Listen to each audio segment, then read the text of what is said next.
Suwain ko na lang. Ay.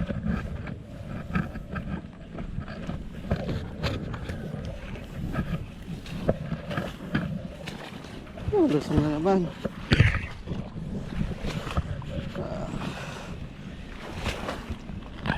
Lusong tayo guys. Grabe, laki nito.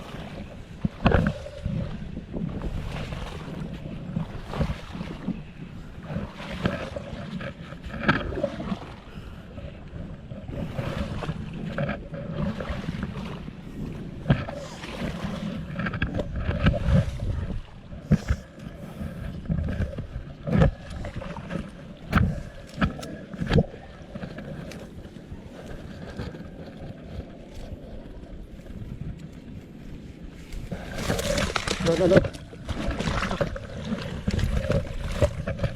Putol yan, grabe, laki.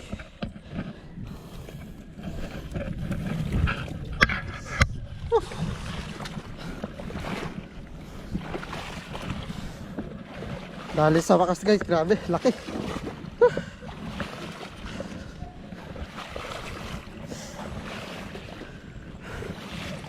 Putol niya yung tansi ko. Langya. Buti na grip ko na bago makawala.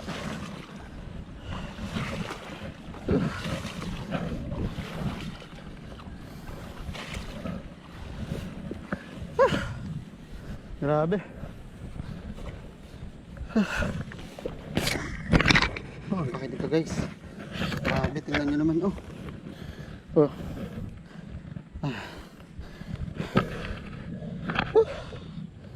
Ngayon guys grabe, lunok niya yung lure natin, as in lunok na lunok. So gagawin natin guys, kikiluin muna natin.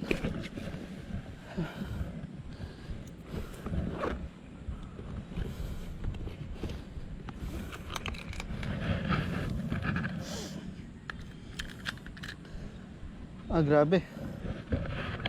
Mag-iisang kilot kalahati na. Grabe, laki.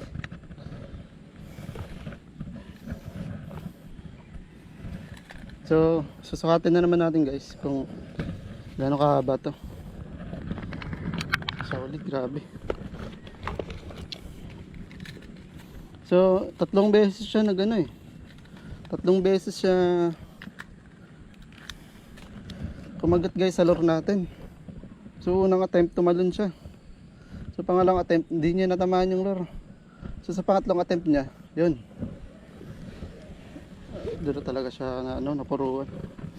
So sukatin natin guys kung gaano to ka haba. Sukatin natin. So tayo na lang para mas madali.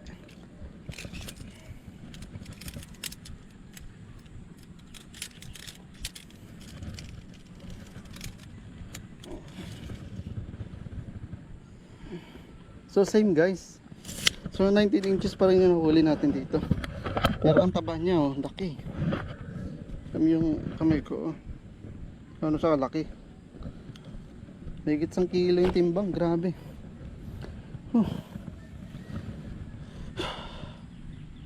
So hindi ko na siya guys, idila na masyado na sa Ang ginawa ko, nilusong ko na lang. Kasi yung nangyayari bumibitaw yung bumibitaw yung lure.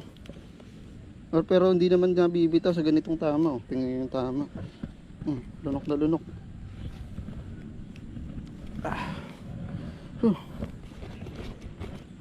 So ngayon guys, tanggalin muna natin. So naputol yung leader natin. Grabe ang lakas niya. Kung pinersa ko pa yun, baka maputol na yung leader line natin.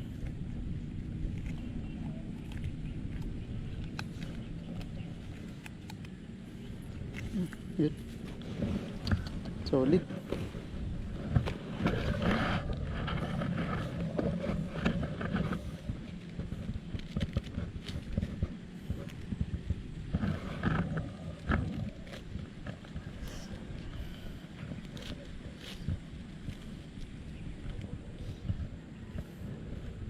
So grabe, ang tigas nga yung hook set.